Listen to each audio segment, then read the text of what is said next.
This is episode 310. It's actually a family name. Yeah, this week we talk about Steam Deck gaming guitars. Yes. Yes. We talked about digital tuning. It's what you think. And also, also Eric's joining us to talk about cover bands and gigs and stuff like that. It's a good one. What's our catchphrase now? See you later. See you later. Eric, say something funny. Something funny. That'll do it. Fine. Cool.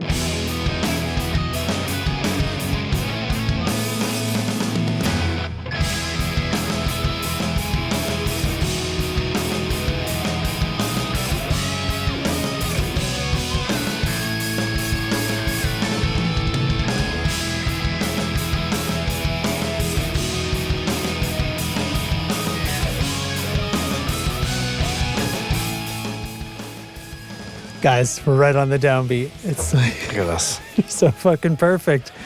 You know what I was doing just moments before sitting down to record tonight? I don't. Tell me. Guitar stuff. I was making a pedal board. Oh, shit. Yeah, sometimes I actually... I think you mean a modeler, don't you? Yes, but... Fuck! No, I was putting my modeler on a board. I was like, oh, remember last time I was like, I got to put my volume pedal on that thing. And then I was like, I've got some time, I'll do it. And my office is still a crazy mess. So I like rummaged around for all my gear and it's in a milk crate right now, all my pedals. So like hauled it into the living room and just like did it on the floor. And yeah, putting the volume pedal on, no big deal. But now it's like, oh, well, like this cable's here, like I zip tied it, there's all this kind of pre-existing underboard infrastructure. So you gotta I'm like, oh, I gotta move this. I gotta move this over here. And it's like still the same signal path, but it's like it's oriented a little bit differently now, just to like make it less annoying. But so anyway, I'm not quite finished with that. I need like one more patch cable and was too lazy to come into this room and pick one. Maybe you can grab one on your way out. I was in a different room. Yeah. Yeah. Yeah. Well, so, but just because we had band practice last night for a couple of big shows that are coming up, New Englanders. Your chance to see us is in Worcester in March and in Portland in April. And oh, nice. yeah, you can find details about that on Instagram, looking at a Blockbuster Summer. That's us. Anyway, we had practice last night, and it's great. Like, some of these songs we haven't done before, and they are just hitting. Like, it's just feeling really, really good. And one of the things I enjoy is when we find a song that we can just know that we're going to keep in the lineup. Like, it's just going to stay as part of the ongoing roster. So that's been happening a few times, which is really fun. But anyway, was at practice, still needed the volume pedal, and that's where I am. And that's where I live now. Yes, that's you are up to speed. That's where I'm at.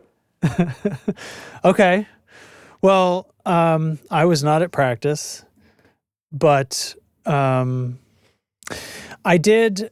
My last week was an extremely full week. I worked on the recording phase on a podcast season. We recorded 15 episodes of podcast and all original music. Oh my God. That's a lot of work for a season of podcasts. Yeah, it's a show that I've worked on the previous season as well. Although we're doing a lot more this time around. The first season was 5 episodes, and we didn't the music was done by Rich, sort of on his own, and I wasn't. So, but this time we were we descended on. We did this at Monastery. We descended on the studio over the course of this week, and all the voiceover for a few different cast members and some live band stuff, some piano and voice, some other. It just holy moly! Oh, and of course it's freezing cold in Ohio. It was like we kept all that snow that fell. It's unbelievably it stayed so cold so long that the snow stayed there until basically today. Which is really unusual for out here. You don't have snow doesn't stick around out here. I was gonna say that is unusual. In the in between time, we got another foot of snow here. So oh well, good. We got we're just a couple inches. We're all cozy in the house, you know? Yeah. Yeah. So that's that awesome. that was like a lot that. of work. It was a lot of work, and some of in the background, some of my other stuff that I was having to keep up with, like the schedule did not work out. Like I supposed to have things ahead of time and was going to have them squared away. Did not get it until like Tuesday. So I was a couple of nights I was working until like 11 out here after I got home from being there. So, but wow, that's it's cool. And I'm probably a month away from getting the editing on that passed to me.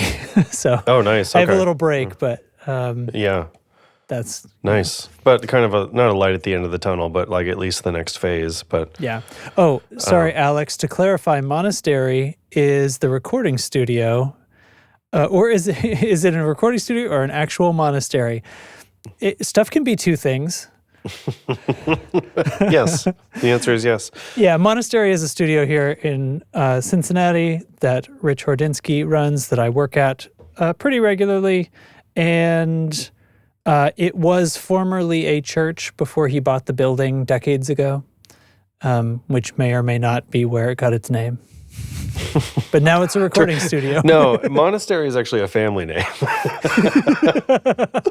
It's Monastery, thanks. It's from my mother. That was good. Good bit. Okay, that was good fun. bit. I like that. Nice. Yeah. So anyway, yeah, dude. Yeah. Yeah. Well, what are we doing today, Derek? What are we doing here on the tone control? You added something to the show notes. Yeah. Which we can just dive right into. If you give me some direction right now, otherwise I'm going to launch into renaming our podcast after the things we always talk about, like seltzer and modelers. Yeah. I don't have a seltzer tonight. I went with a case of lemon this time, just for like an up the middle of the road lemon seltz. Yeah. And it's got a little like multi-purpose cleaner vibe to it at times, which I'm just like been ruined. Yeah. A bit, but it's also it hits still. I don't know. It's just every now and then, I'd go for a lemon. That's where I'm at. This smells like household cleaner, and also I'm enjoying it. So it's crisp as fuck. Oh my god! Well, I did put something in the show notes. So I guess it's my responsibility now. Oh my god! Fucking A. Yes.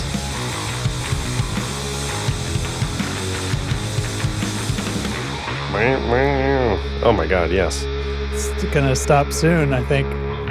Oop. Maybe. Oop. Well. Okay. So there I was. I'm just gonna let this load for just a moment so that there's a picture on it so I can pause it. Okay, wonderful. Yeah. So I came across this thing. This is sebasticide.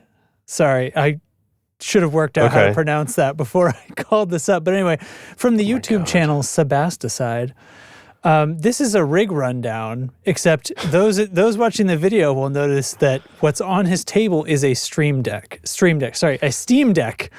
Oh, I wonder how many more times that's going to happen. Anyway,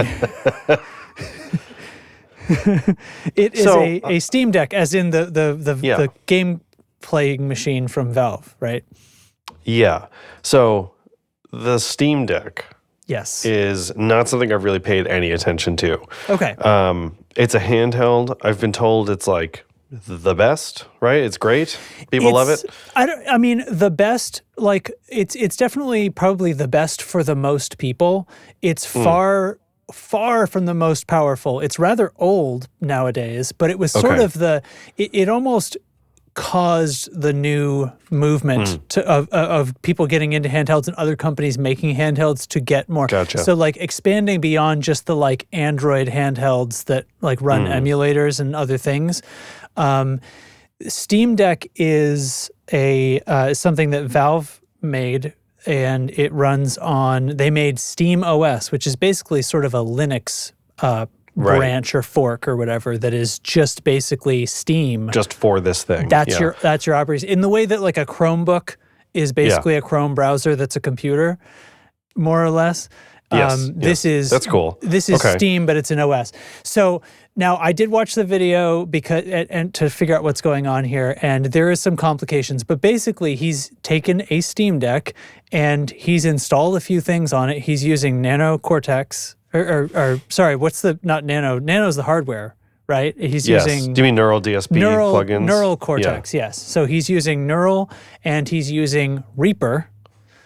And he installed them on the Steam Deck, and he has like a USB dongle that attaches, like he's got his audio interface where it's a Focusrite, like the red box that everybody has, right? The one that's like on my desk right now. The one that's on your desk right now. That's the I/O of this thing that his guitar is connected to. Holy shit.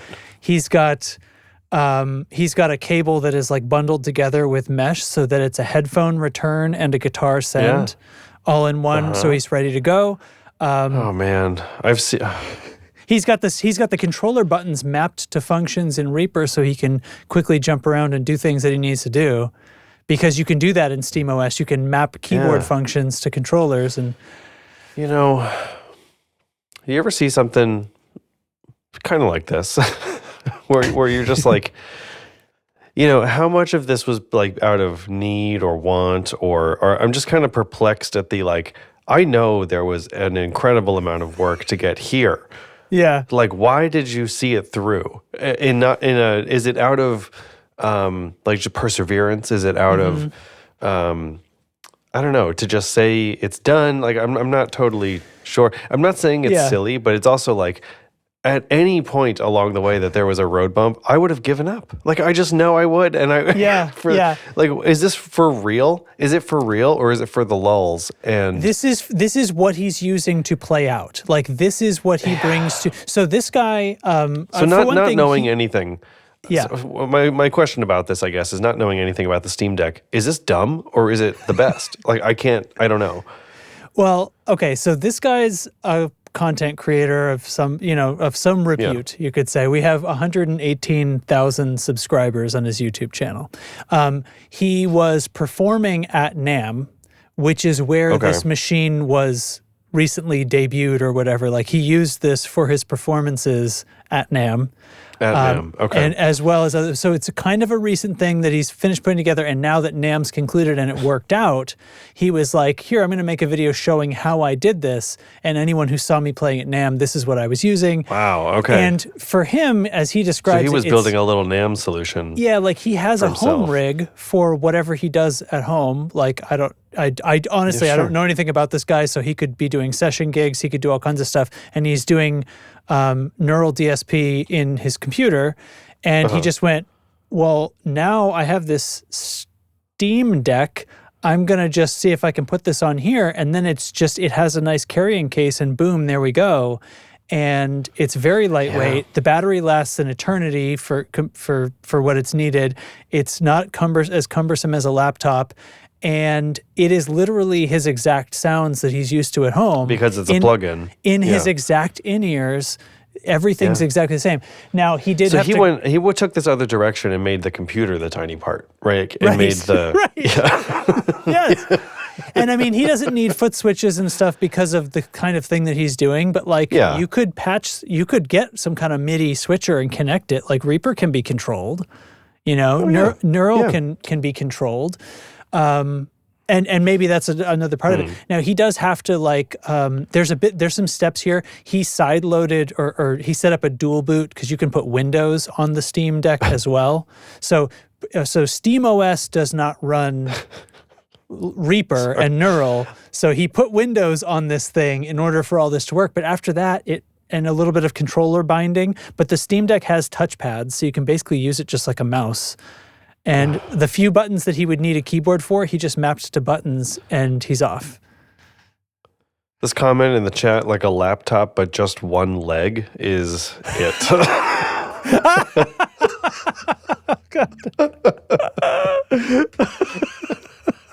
That is it. Yeah. See, like the more that you explain this, I'm like, no, this is it. This is the perfect thing. Like, this guy had a brilliant idea and a flawless execution, it sounds like.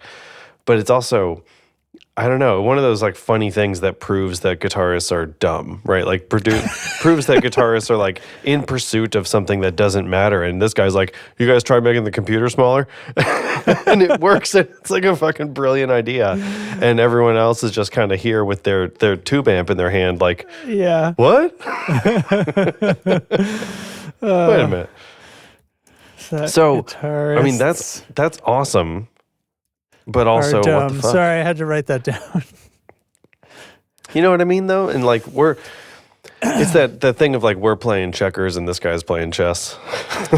Yeah, I mean, so my instinct when I'm doing this is like, that is absolutely what I would not want to have if I was playing out, right? I would want to have switches and stuff like that. But like, but he doesn't approach it like, here's something that everybody should do. This is like, here's what I did, right? And here's what is perfect for me. And if you never touch, you know what I mean? You don't need any switches or whatever. And also, there's also nothing to say that he can't put a pedal, like there could be a pedal board in front of this. It's just, easily. The there's all those Cortex Bluetooth hardware things. But like, but not even Bluetooth. I don't mean even a controller. Like an actual pedals can go in front of this. Yes. Oh, yeah. Of course, too. Of course. Now I think his cable isn't set up this way. I think he's just going like dry in. But sure. I think also it has a little bit of a look what this technology or look what this gear lets me do or allows for. Right. We never would have done this. Right. Try explaining this concept to someone 10 years ago and it's like but nice, awesome. You're That's feeling like cool. How am I going to edit and how am I going to adjust things? It's like you don't adjust things and edit things while you're playing. Like that's not actually what this is for. But I mean, it can record and stuff. Like he I was pushes say, the so B if it's button running, and it drops into record. If it's running Reaper, right? Like you can probably run, what is it, automation? I don't know anything about this stuff, but like as a plugin, you can set a thing to like change over time and eliminate the need for switches if you're playing along to that track, right? You could have a backing track in here and program switches on his. Exactly. Yeah, absolutely. And all he has to do is play guitar. Speaking of all you have to do is play guitar. Yeah. This digital tuning thing I'm in now with the Nano Cortex is, I think we're there. Like where it retunes you. Like where I'm using it to go down a half step and last night a whole step. Mm-hmm. It's, I don't know. I feel like it's good. We're there. We're at it. I don't know if we're there, but like hit me with a sound first of all. Okay. I guess. Right on. Why not?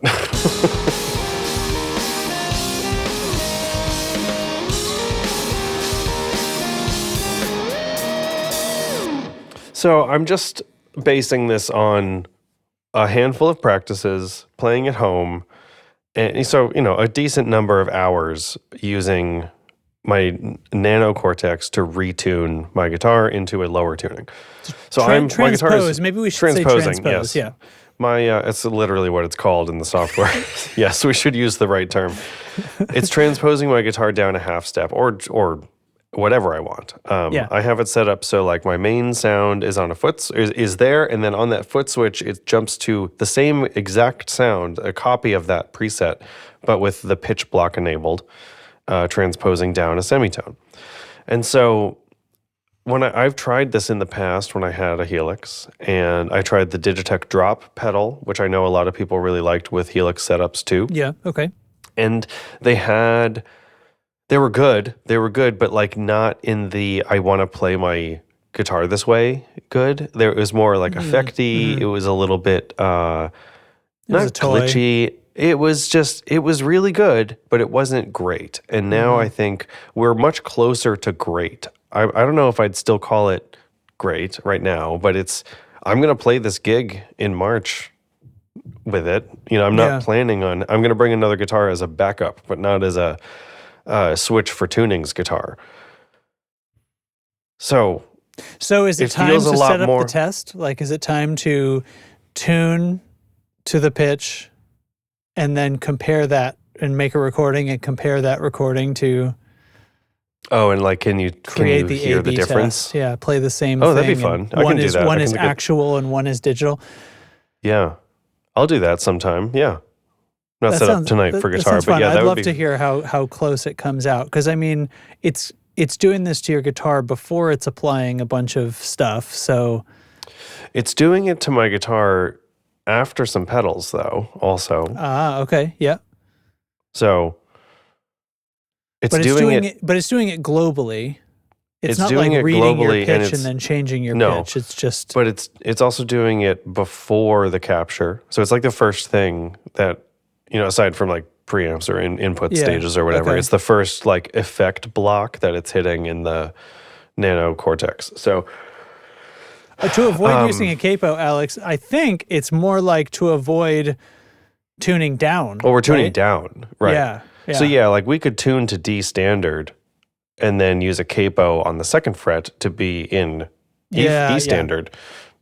But that makes your guitar pretty different, and I don't. That's not really what we're after. Mean, capo you on, kinda, capo lose off. Some stuff. You sometimes. Well, I don't know. I think you're doing pretty. You're being pretty lucky with your guitar capo match and your capo application technique.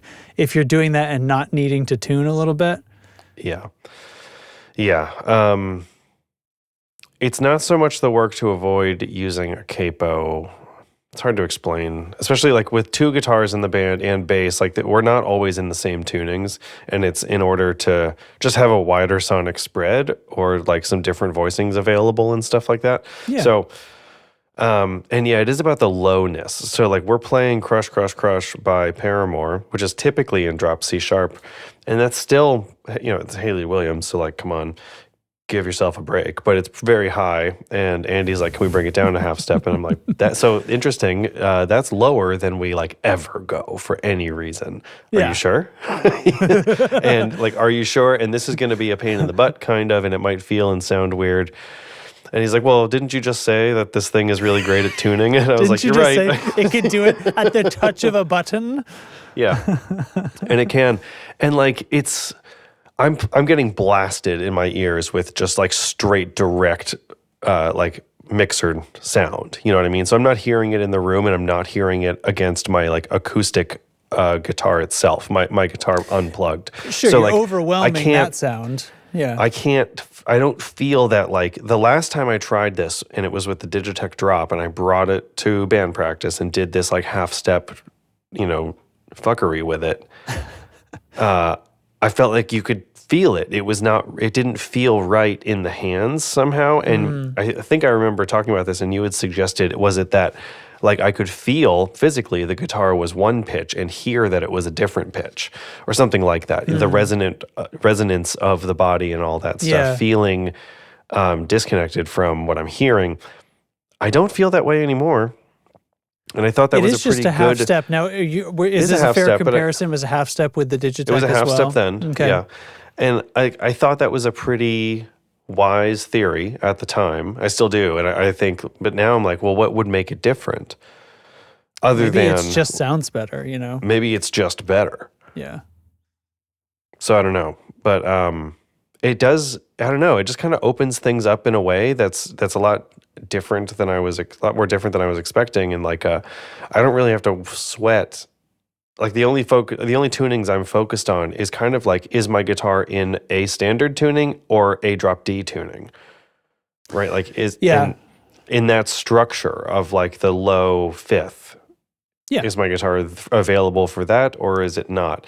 And then allowing the pedal to do the finer stuff of like which key it's in, which is insane. Love that like you're describing whole note changes as the finer detail. Right, but like I'm thinking like mechanically, like where are the guitar strings right now? Are they in a configuration for like for what shapes of my should fingers? My hand be? Yeah, exactly. Yeah.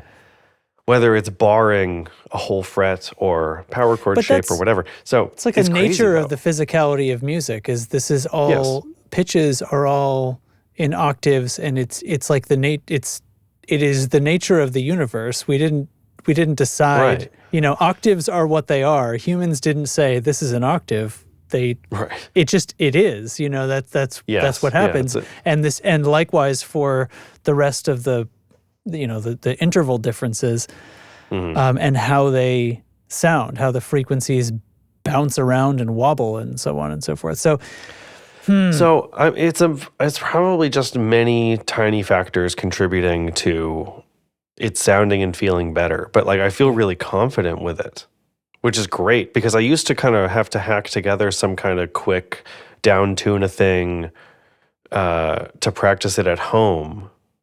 Or find the recording on YouTube up a half step so I could play it on my standard guitar that's in my lap right now. So like it eliminates some of those kinds of annoying details that are like ultimately unimportant. What you're saying? So it's like if I'm sitting here, yeah. If I'm sitting here with one guitar and I'm just plugged in and not using much gear and I'm focusing on learning songs, it's like to go like, oh, I got to grab a different guitar and tune it up to drop C sharp or something. It's just a barrier to getting the work done, and it's like, oh, I could just push this foot switch and we're there. We're there really well. Yeah. Okay. So then I agree with this question about. Sorry, what is the question? The question is, what does this mean for the baritone guitar market? Maybe the bigger question is like, how far does this go right now? Like you're feeling great about a half step. So we did go down a whole step. Yeah. I mean, I still have my 8-string actually. I've been thinking about selling it, but we could figure that out. Like get into a drop F sharp scenario. So if you compare your standard guitar tuned down to baritone scale. I don't have a baritone anymore, but like the thing about baritones is the scale length is physically longer too. Yeah.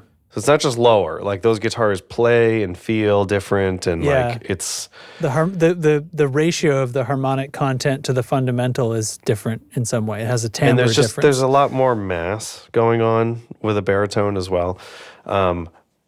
So I don't know. I don't think it's digital tuning is not gonna, and transposing is not going to cannibalize the baritone market or anything. So I wouldn't worry about it. I do think it's interesting to test though how far it can go and when does it start to destabilize. Yeah. And and then what's the next thing? When you first brought this up, I was like imagining in my head, like, and quickly I shut this down, of course. It is not detecting your pitch and doing something about it, right? But this is the next thing, is like, so when is somebody going to make a modeler that kind of midis your guitar, right? And like, then I can say, tune this string, or such things exist already. Well, right, they do, and I wonder how good they are. Or like trying to get something that's basically an Evertune bridge, but it's digital, so it's like my guitar is in tune because my computer says it is and makes sure of that, right. But then I have to tell it, well, this string I want to be able to bend, so loosen that one up for me. Yeah. But only this string. But it's like a pitch and mod wheel, kind of. Right. Yeah. So, oh, wow. Okay. So, I mean, Line 6 guitars, when they were making the Variacs and stuff, those had an RJ45 on them, and you could connect it to the sensors. Helix. Yeah, specific sensors. Yeah, and it had like per saddle things, and you could tune those on the Helix. You could tune those strings, individual saddles, to different notes, or send them to different effects or something insane, right? Because you could do that shit. But there's no way that sounds like a real magnetic pickup, right? Because they're doing like a modeling of the pickup versus string interaction or something to get that, and then they're simulating that in software or something. And I'm not saying like that can't be done. I just like that's probably the thing that needs to get better before that would be a thing. Yeah. Right. Yeah, I mean those transducer pickups that are in saddles and under soundboards, they just sound like okay, I don't know exactly. I know they sound a lot of different kinds. A million times better than they do now, than they did like back in the day. But they had this kind of like plunky PVC pipe kind of sound. Piezos do, and they can, they can. And there's a lot of transducers that have a mix. They have like piezo, but they also have like a small microphone or something, and a blend of those actually sounds really, really surprisingly good. For acoustic, I mean, but like, anyway, this is a totally different. Now we're really. But like, I'm fiddling with a Nerf dart, guys. Sorry. Like I'm just thinking about What is the use case though for? I'm thinking I do so much with use cases now. Like I'm on leave, but my major project at work was about use cases, and it's like all it's the only way I can view the world now, and it's terrible. But what is this the use is the case darkness for wanting? that you viewed the Steam Deck guitar thing with? Sort of. What's but the use case of this guy's game controller? No, but my question is like, what's the use case of being able to tune one saddle, one string on your guitar with your effect pedal? Like what really? I know there are scenarios where one might want that for alternate tunings on a foot switch. You just said, I guess is the answer. The only thing I have to know is what hand shape am I using? Well, now you can not know that. You can tell. So I could tell my foot pedal to go, I'm actually want to be in open G right now. Open G me. And now switch back to drop D That's or it. standard. Yeah, you're right. That is it. But like that is not a powerful enough. That is not a powerful enough need for me. Yeah. To invest is it in for that. Anyone? No. That's what I mean. Like that's what I mean when I say who's the use case for. Yeah. Like those people do exist for sure. But like that's an three of them. Incredible technology to develop for something that needs is in search of a problem, I guess. Maybe, yeah. So cool. Makes me want to like put a guitar on Nintendo Switch or something, Sure. Yeah. I mean, Mario Music Maker, something. That what was that? Exists, remember right? that John Makes Beats video about the MTV music generator? That was the PlayStation game, right? The PlayStation 1 disc that was full of had a sampler and a CD full Somebody of had sounds. the audacity to put a DAW on PlayStation. Anyway, what else? I don't know. I'll be honest with you guys right now. Latency. That's the only other video that I watched that was like potentially. Can you connect it to? There's the third co-host, guys. We've been waiting. Look, he's finally here. We can quit stalling, Justin. Is the third co-host arrived? Oh! There he is. There he is. So we teased. Hit me with the sound, Justin. Right, here we go. Yeah. Well, we get this set up.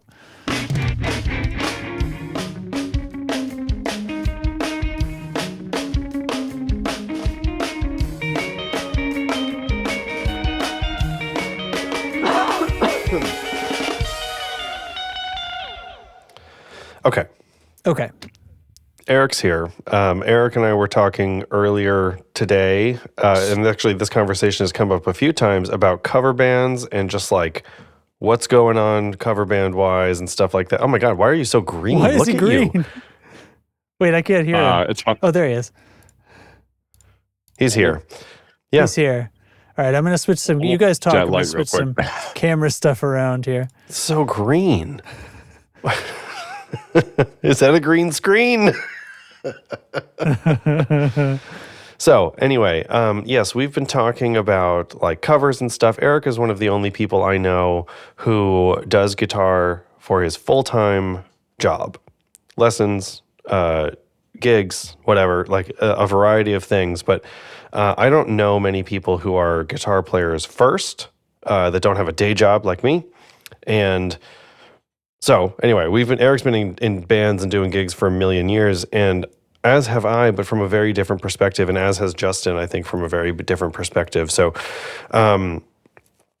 we were chatting this morning, and I was like, I'm having kind of like thoughts about guitar and how it relates to my band and the cover band and stuff, and we were basically just like, wait, let's just like have you on the show and talk about this verbally, because it's like a better conversation probably and a good topic for the show. So Eric, hi. Eric, hi. Welcome. Thanks for coming. I was going to say this morning, and I've been thinking about this all day, the big change for me with doing covers, as someone who did original music only for many years, was that I never viewed my band as something or someone that provided a service to others. Right? And now my cover band, it just clicked with me in the last little while that like, oh, we're like in the entertainment business. Like we are a service for others to have fun They are not coming to see like me, the musician, you know what I mean? And they're coming to see the songs we play, coming to see the live act, like that kind of thing.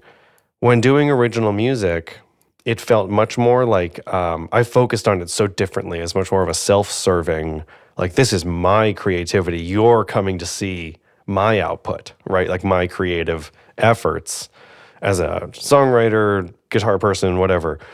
And I went into cover bands with that same idea, and it does not fit. And it's kind of taken me a few years to like, not to unlearn it, but to just come at it from the other side of things. It's like, oh, like at first I was feeling a little silly about some aspects of this when it came to like choosing sounds and approaches to rigs and approaches to set lists and things like that. And it's like, but wait, is the minute I start thinking about it as like, we're the night's entertainment, then it's like, well, I can throw together a party. I can party. Yeah. Does that resonate with anybody? Yes, it does. I think it kind of, okay, so I have to kind of like figure out how I'm going to like explain everything. I think the idea of it kind of feeling a little bit more like bringing your own personality into it, I think that has a lot to do with the band that you're actually in. Mm-hmm. Like, so for example, one of the groups I work with takes great effort into putting in sections of a song where we can do like a solo section. There's 2 guitars, there's a keyboard player and a sax player. So like, and we all kind of have like different solo sections all the time. So with solo sections that are created, I suppose, that's like a chance where you can be like, okay, like now I can kind of like, I can rip a little bit and that's cool.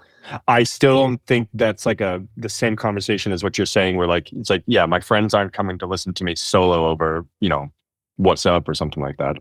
Yeah. They're coming to hang out for the night and listen to a band. It just happens to be my band. Right. Yeah. So I think go ahead. No, I was gonna say I think the intent is different from both the performer and the audience.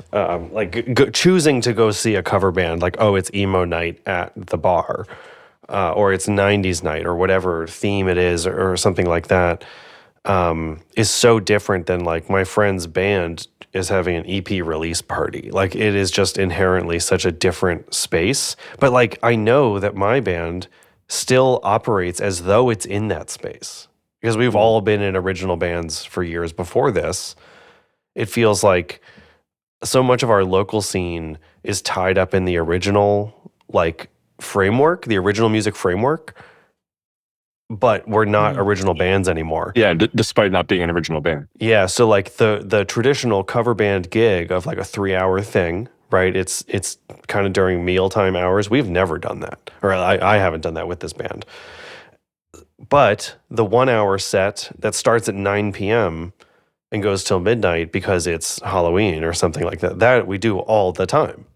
So it feels like the gigs are shaped like original band nights, but the music isn't. Yeah, and I think the venues kind of have a role in this too. Like, you've probably been in plenty of places where it's like, yeah, this is like a cover band venue. Like, the group's going to start at 8 or 9 and they're going to play for 3 to 4 hours or whatever it is. And, you might like it. Yeah. And like, and the band, the band is playing, there's probably 4 to 6 or maybe sometimes more people. And they're just going to kind of go and do the songs and that's it. They might be good. They might be mediocre. They might be, unfortunately, sometimes it's kind of bad. Sometimes, it's rare, I suppose. But, yeah, it's much more. Those are the types of nights that I'm not exactly against, but those are the types of nights that feel way more like a job than something like an emo night. I think would. And I've actually. So this is funny too because I've never done an emo night or a '90s night or anything like that. I've always done the 3-hour set thing, and I've said this to you in the past. I think the difference is like my band is a band that like, or no, my band is. The difference of like going to a place and there's entertainment there versus going out to be entertained. I think is kind of one of the differences. Because on one hand, this emo night that we have coming up in Worcester, it's a big room and people buy tickets and there's table service. And it's like kind of a surprising, those things are a surprising thing to attach to emo night. And so when I got to that gig this time last year, I was like, what are we doing? This is like, it's emo night, guys, get a grip. Like I was kind of being a jerk about it because I had this thing in my mind still from the original band music days of covers taking up too much time and like covers being not where I wanted to focus really, and in like an effort of creativity. So emo night at first was presented to me as like a break, a fun, different thing. Like it's just this like kind of silly, jokey thing. But no, now, like this is what people do now. And like I was the one who was late to the party, I guess, and like my own mental approach to it. So now I'm coming into this emo night in Worcester again, like, oh fuck, like halfway through the gig last time, I was like, oh. Right, this is all taking shape now. So now you get to like enjoy on the the whole stage, thing. right? Yeah, this time around. yeah. So anyway, there's some sensibility to that too, right? Like I know the room that you're talking about in Worcester. I've done a show there, and it was the same thing. Like you can like call ahead, and you can like reserve a table and all this stuff, and it's like, okay, cool. Yeah. And that's surprising. Like it's something like $40 a head to reserve a table. And I'm like, so that's a real grown-up thing. Is that? That's what I mean. That's good, and right? It just feels like it does. It's good, yes, but it also feels like such a non-grown-up thing because we're up there screaming our heads off at Taking Back Sunday songs. Yeah. But those are classic rock now. I was just thinking the other day, like, where does the definition of classic rock lie now? Yeah. Decades do we need in between? I mean, my kid's 10, and they're like, if you say you were born in the 1900s, you are a grandma. Like it is. Very Moments intense. before hitting record, I saw a very funny post that some people were like, "What year were you born?" on a microphone, 19, whatever. And they cut to someone 2000, and before they could even finish, they just like instantly cut to the Paw Patrol theme song and like all the Paw Patrol characters. Person's probably like 26 years old, right? Anyway, Eric. No, but that's the thing, Yeah.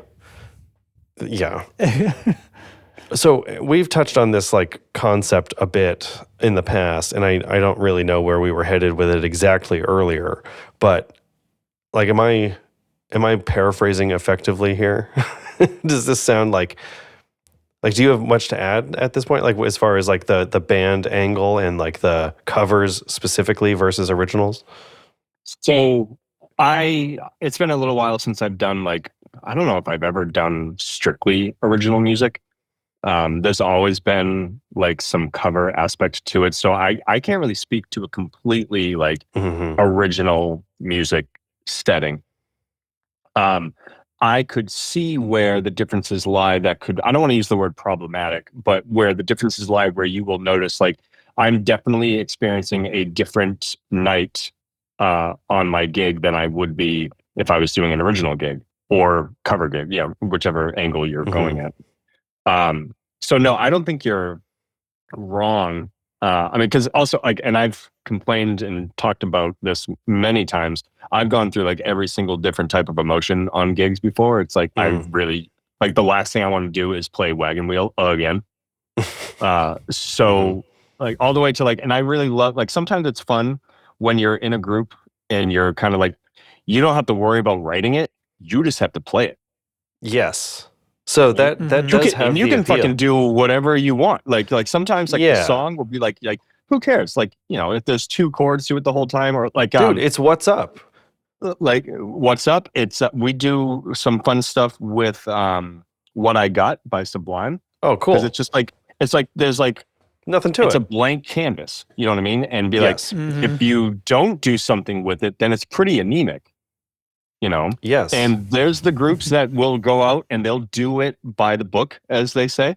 and it's great because it's really, really accurate. And that's like, those are the types of, like, GB bands are doing that a little bit more.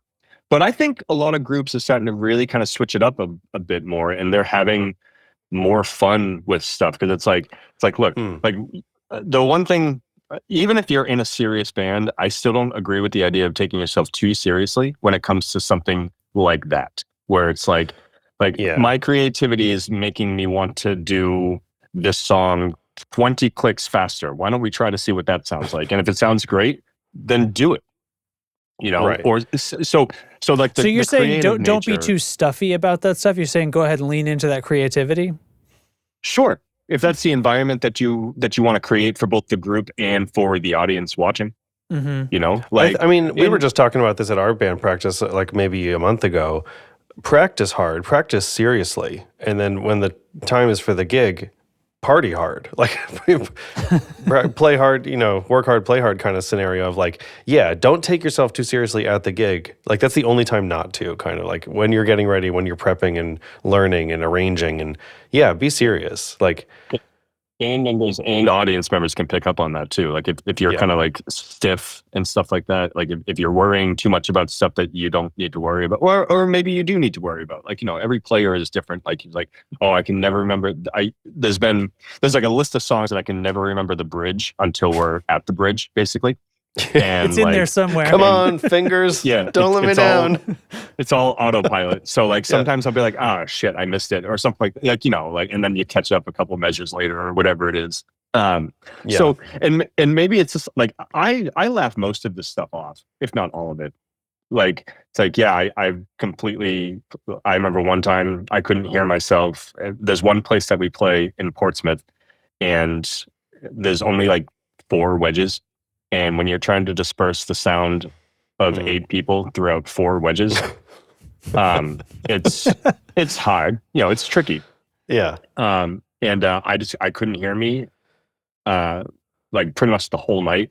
And I'm not really much like I'm not the diva that's like I'll ask a few times if I can come up in the wedge at all. Like if the sound guy has room for me in the wedge to come up, I will ask for it.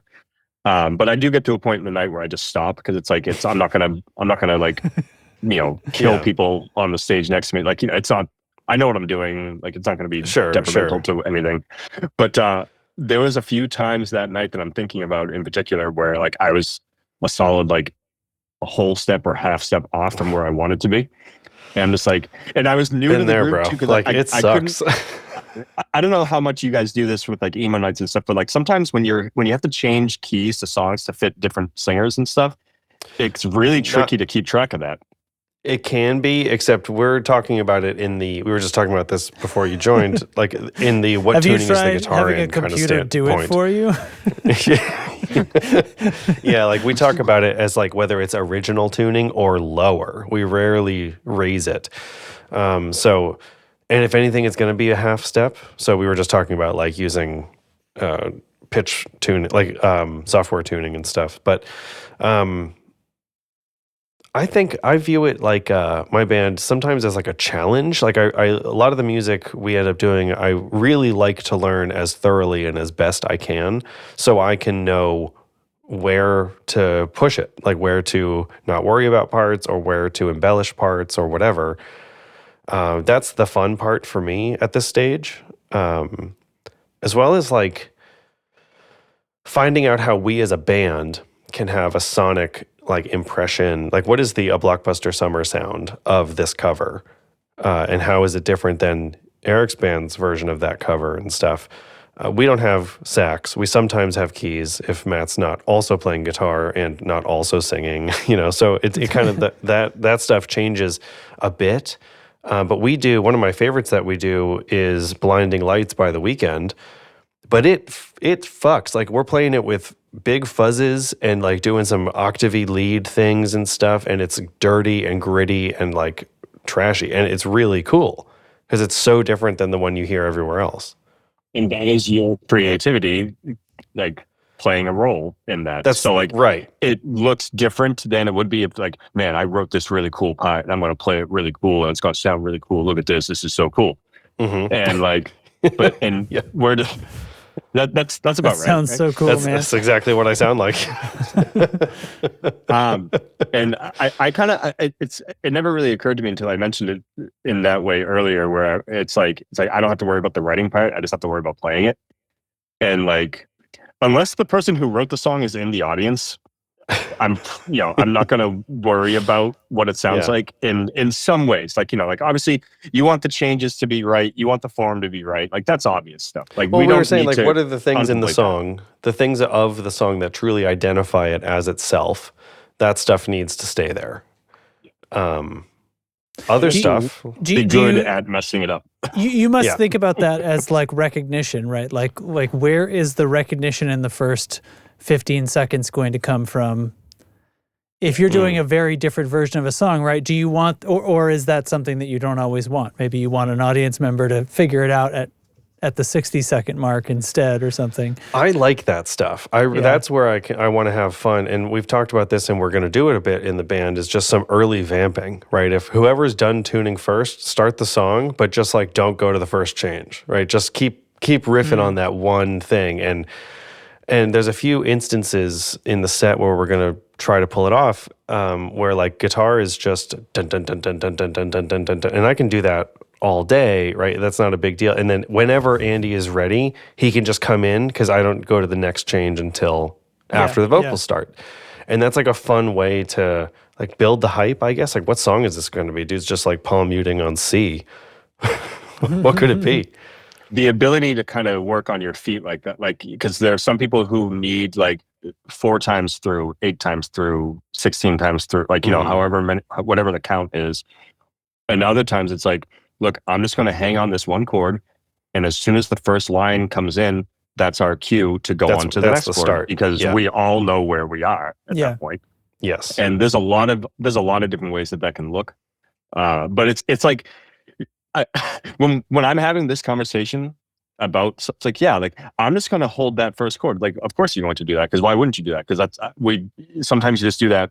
I've been doing that for 2 decades almost, and it's like it's just you end up doing it at some point. Ideas like that are really, really good because they can, maybe it gets a little like one trick pony ish at a certain point, but there are plenty of ways you can dress it up.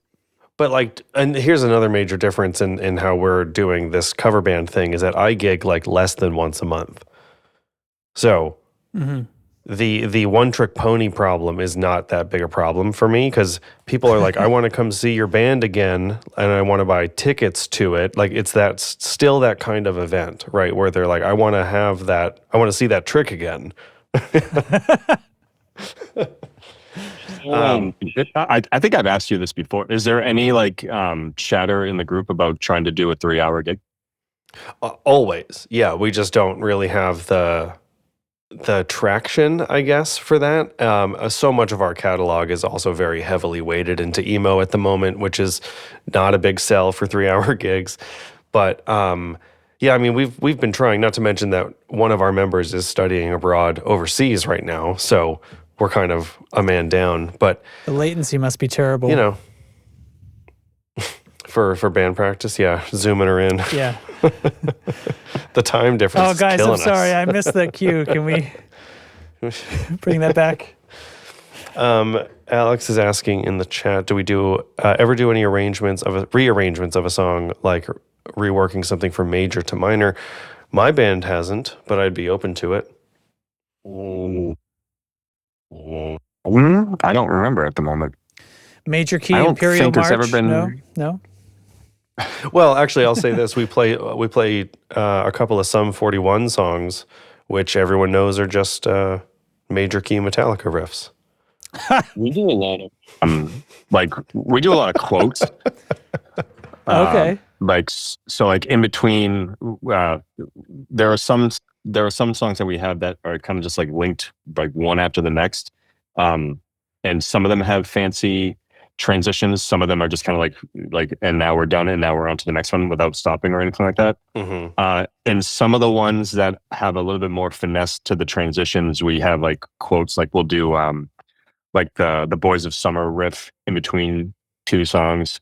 They do a lot of they'll do a lot of vocal stuff, like kind of like hinting at another song while we're still playing this first song. Like, so like there's a lot of quoting that can happen. That's an interesting word for it. So you're like DJing the set a little bit with how you blend them and cross-pollinate a little bit. Does that mean you always have songs that go together? Like, do you have pairs that have to stay together because of those transitions? Yeah, exactly. That's exactly what we do. And like, what's funny is you'll look at our set list and like, we have to do like a 3.5 hour or whatever. And like, you're looking at like 18 lines that have text on them. And you look, like, you think about it and you see it's like, that's 18 songs. Like, that's not nearly enough, but it's actually like probably close to double that because there's like 2 to 3 songs on each line, like, because some of them are linked together. Mm-hmm. So we have a couple, and we always land on our feet. It's always like, just play it through, kind of make it to the end. Yeah, exactly. Like every now and then we have to be like, oh, let's like, we could do this one if we needed to, but we do a pretty good job of keeping track of where we're at in our schedule for the night, if you will. So speaking of sets, we're doing at maximum 75 minutes for this big show that we have. And there's a lot of guitar. Like it's riffy.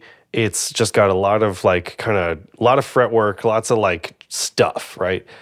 It's a lot to play in an hour, and it's among the longer sets that we do and stuff like that. And now the 3-hour set list question comes up, and I'm like, do I have the stamina? Right? Do I have the resilience to?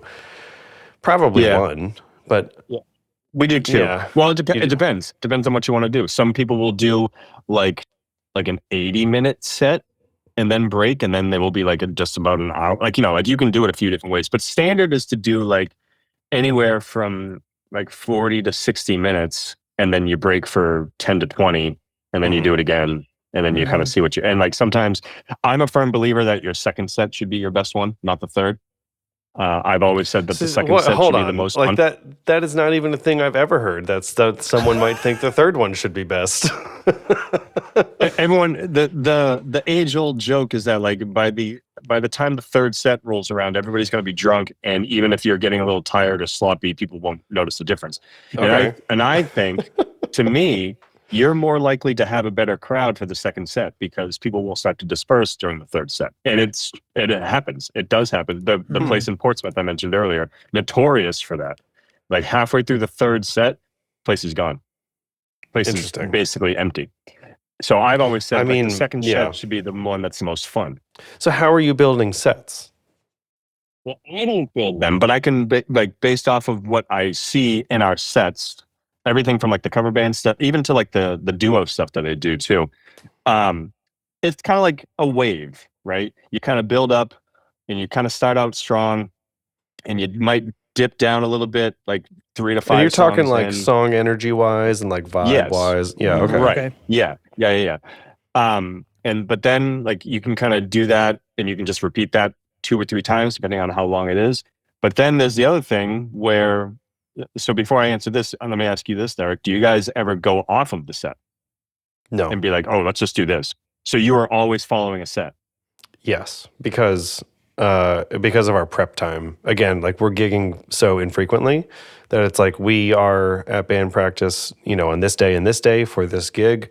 We have to have, everybody has to learn these, whatever, 16 songs, get to work, and so to say, yes, when we pick those songs, there are some gimmies, right? Like I never practice Sugar We're Going Down anymore, but you're creating a show that will be a particular event, whereas this other kind of way is you're kind of creating these Lego bricks that you could piece together. Like you could turn up and you've just been practicing your Lego bricks. And you could turn up and you're going to be like, well, here's this set of 3, here's this set of 2, here's another set of 3, and then we'll break or whatever. You could sort of piece it together half an hour ahead of time or something. Yeah, and you can also, so what tends to happen a lot too is if the room is really, really like energetic, then you just be like, hey, you know what? We were about to do an acoustic song. Why don't we switch it and do this big one instead? Because we still have the crowd there. So going off book is something that to say you need it. I'm never going to say you need it, but to be comfortable with doing something like that. But I would like to do something like that. Yeah. And this is once again where we differ, because it's crazy to me to kind of just like, it's not crazy, but like to stay on a 75-minute set and play it the same exact way it's written. I don't remember the last time I did that. I mean, it's just because you might switch them around or something like that, but it makes sense in your setting. And no, we're not going to switch them around, because we're looking at things like, because we're doing them like pretty much to the letter as far as like accuracy of the song goes. Like, yeah, we're having our moments and our like push and pull with the original and making it our version, but like we're still nailing it as it is recorded. So a lot of that boils down to vocal stamina, like how well Andy can manage chunks of the set. Like this is a really tough one. I want to make sure going into it is smooth and coming out of it is smooth, whatever it might be.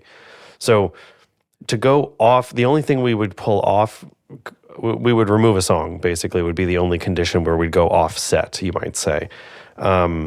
But we're doing that set building just in advance, I guess, of your scenario. So rather than like tonight, we're going to do these ones, we're saying that like per gig request. So we get like, oh, it's 90s night. We have this much time. That's roughly this many songs. Let's get picking. And we kind of build a custom thing each time from stuff we do know, stuff we don't know, because we want to be building our catalog too. Yeah. To get out of this kind of cycle, right? To have enough stuff to do a 3-hour set. But we just haven't made that jump yet. Yeah. And I mean, the set list thing, there's multiple ways to do this too. And even with like, so another group that I play with, we literally don't use sets. We use a master list, and the singers will just be like, do you want to do this one? Sure. And then they'll kind of look back to the rest of the band and be like, guys, do you want to do this one? Because you're right, vocalists care way more than I do about the order of the songs, right? Like if they're like, the trickier songs probably want to put a little later on just so your voice can warm up or something like that. Mm-hmm. Like I do backing vocals sometimes, but it's just backing vocals at most. So that's never a concern of mine. So that's why the set list probably look a certain way, because it's like, yeah, sure, that song's first. That's great. It's because the second song has to be second for vocals or something like that, right? Sure. So I wouldn't know those details unless I asked, of course. Yeah. But yeah, it's interesting. Yeah, I think it's just also to do with the frequency of our gigs. Like if we had standing gigs weekly or something like that, we would probably have to migrate to a model where it's like we've got 3 or 4 different set lists. Like, oh, Saturday we're going to play set list A. Next Saturday we're going to play set list B. Right? We're going to just keep those songs ready and kind of simmering. Rather than, at least for me right now, a lot of times we'll do a gig and the songs that were for that gig afterwards immediately dropped. Like they are not on my radar anymore because the next thing is coming. So, and we just full shift into that gig instead. So it's kind of like, I don't know what the word is for that, but we're like leapfrogging it a little bit more, The idea of having like set list A, set list B, like I've never actually used that model. That's not coming to mind. I've heard some people about that kind of thing. And roughly by time, here's a 45, here's a 75, whatever. But all of this, like considering the length of a set and stuff and considering the flow, like I do care about those things. But I still think most of the time with our band, we're looking at it from like just a what's the best vibe perspective, because we have 2 singers, so they can alternate a lot more easily. But anyway, I'm thinking out loud now. I'm just kind of rambling. That's covers. But like I said earlier, like it just makes me rethink of, I used to, when I was doing original music, I did not want to do covers. I didn't want those worlds to cross over because it was taking time away from doing the thing I was working hard on. Like I was working hard on my own music and I wanted to spend time on that. And learning someone else's music is cool, but like not when you're trying to do your own. Or not exclusively. But now it's like I can look at what these songs are a lot more differently because they're not mine. Yeah. Because they already exist in their own space. So like you're not gonna undo it. I can't undo what a song does to a room. American Girl will always fuck. See, like that would not even hit that would not hit my desk at all. American Girl. Like that's the other thing is I think we're not picking up those songs that are. Yeah. Well, see, so that actually kind of leads into. So I'd be very upset with myself if I did not bring this up. And we don't have to get too much in the weeds about this, but like the other thing that we haven't mentioned yet, of course, is the financial benefit of some of this stuff. I know. And like that's a whole other episode. You know what I mean? It is, because I just messaged you like the other day, like, "Hang on, why haven't we just booked a gig together?" Like, duh, we should do that. And then I was like, "Oh wait, because like Eric's a real person and would like need to be paid like a real person, and so it is all like 9 other bandmates." Yeah, and I'm like, so I don't make a ton of money from these gigs or anything, but like, yeah. When I'm on the hook for like a paycheck, I have to do American Girl. You know, I guess, and it's just one of those things where I guess I don't get asked to play gigs that American Girl would be part of the conversation, you know? Yeah. I'm really trying to get in for a new metal night here. So like, that's where I'm at. I hear that's coming back. Every year I'm like, guys, new metal New Year's, can we please do it? What if the old people for whom classic rock is new metal are a totally different crowd and the vibe is not what you're expecting? What if a bunch of Fred Dursts walk in and start fighting and the place is a mess and drinks are getting thrown? I know there's a lot more to new metal than just Fred Durst, but he's in there. Oh, unrelated to anything, I've been listening to some of the Offspring lately. Is Offspring cool? No reason. Because I have fond memories of that. I do. I also have fond memories of the Offspring, and I can confirm they still fucking slam. All right. I was like, I hope this Derek isn't about to fucking disappoint me here. Every now and then I put something on that I was really into many, many years ago. And I'm like listening to it again for the first time with my new adult ears, right? Like I get to hear like someone who knows how to like listen to things that critically in the way that they like. And I'm like, yeah, it still just fucking kicks so much ass, start to finish. They play fast, they play hard. What's his face only sings one fucking note. It's great. Yep. What's his face? At the same What's velocity. What's his face who has a PhD in something? Like, yeah. He has like Dexter Holland. Dexter Holland has a What is he a doctor of? I forget. It's like particle physics or some crazy shit. I thought it was like history or something. Hold on. Vamp. Anyway. My first memory of the Offspring was when they used one of their songs for the theme song to that video game Crazy Taxi. Yeah.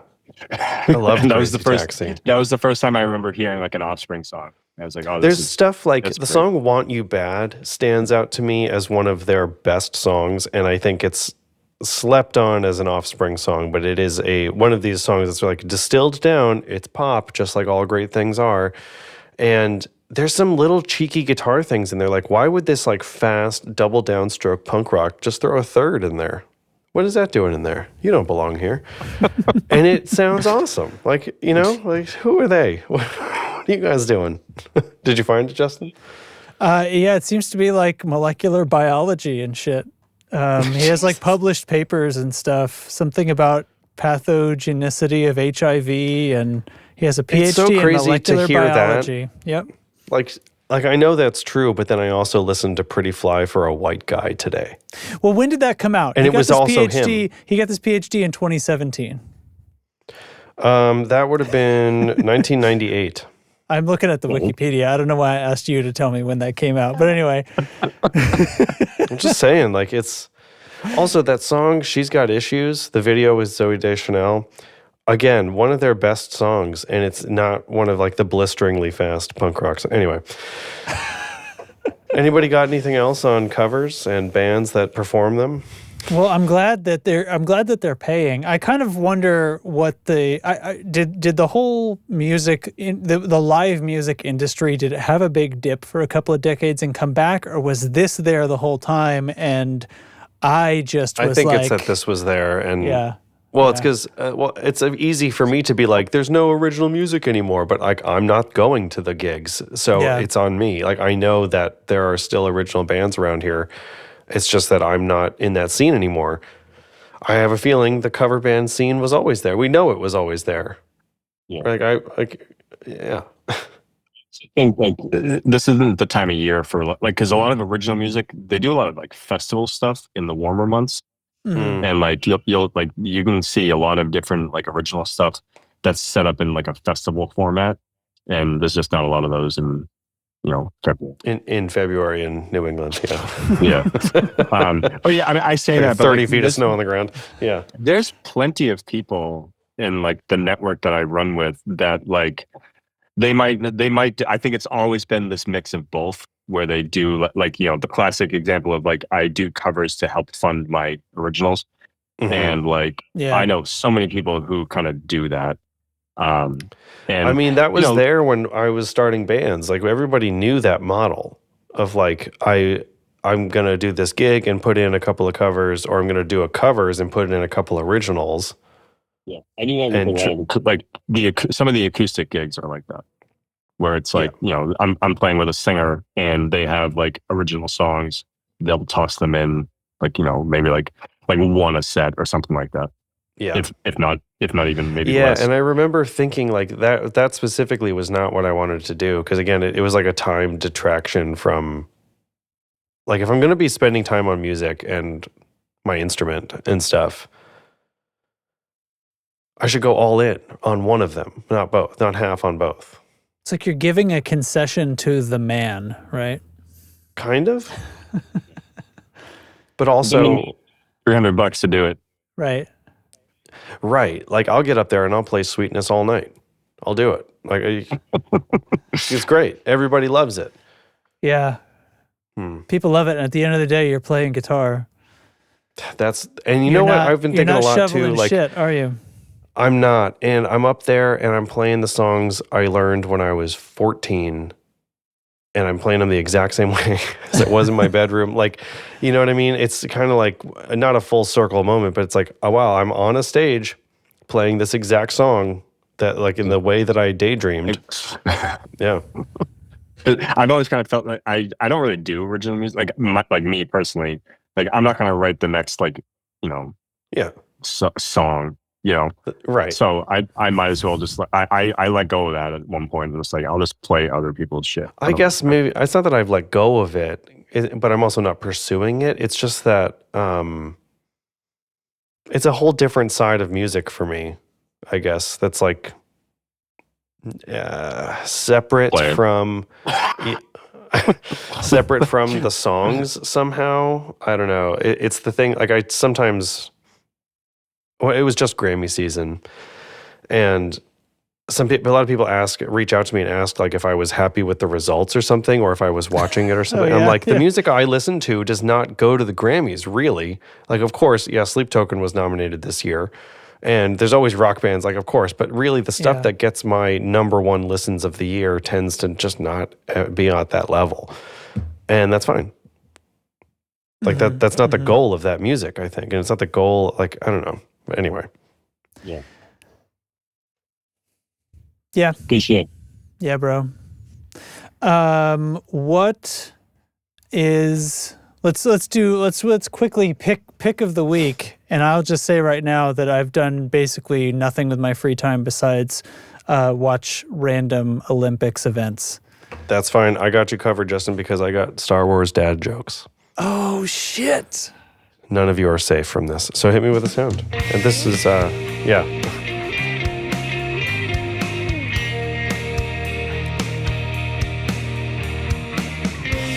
right, I don't know what that one was. I was going to go on for another 30 seconds, so.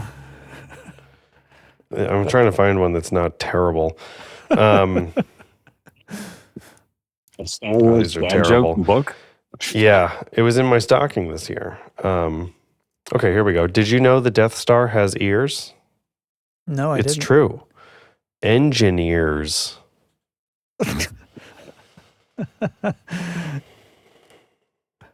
So that was you finding a good one. What do droids dance to?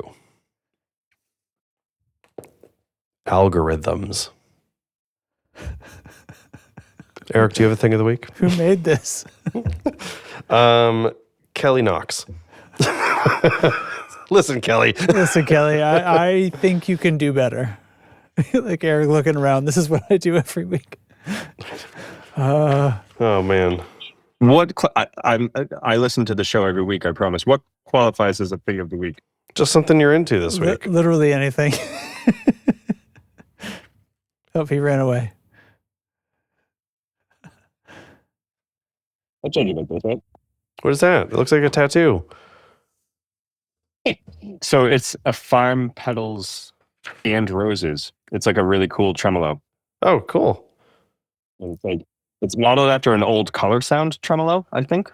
And it basically has like a speed and then a not gain, not tone control. Okay. It's neither a gain or a tone, but it affects both. Oh, but it's the gain tone. Yeah. And it's really cool. It makes you sound. It sounds old. I don't know how else to describe it than that. It sounds old, and I like that. Cool. So, hey, what do vegetarian wampas eat? Iceberg lettuce. Let's get out of here. Yep. All right. Yeah. That'll have to do. Well, thanks to everyone, just all the people for listening. And thanks, Eric, for joining us, of course. Yeah. That was fun and glad that you could swoop in. And, of course, thanks to the patrons. And I think I copied this, so I hope nobody's name changed, but they are... Oh, I fixed it. Stephen P., Alex Shroyer, Mike Teledrive, Sindy Clackman Bantana, RabbiBob, Carson Ricketts, Matthew Fenselau, Riesenwolf, B-gow 69420, Andrew Walsh of Andrew's Alcove, Sean Wright of Lollygagger Effects, and of course, the third co-host right there. Co-host. Doing co-hosty things. Yes. All right. See you next time, fools.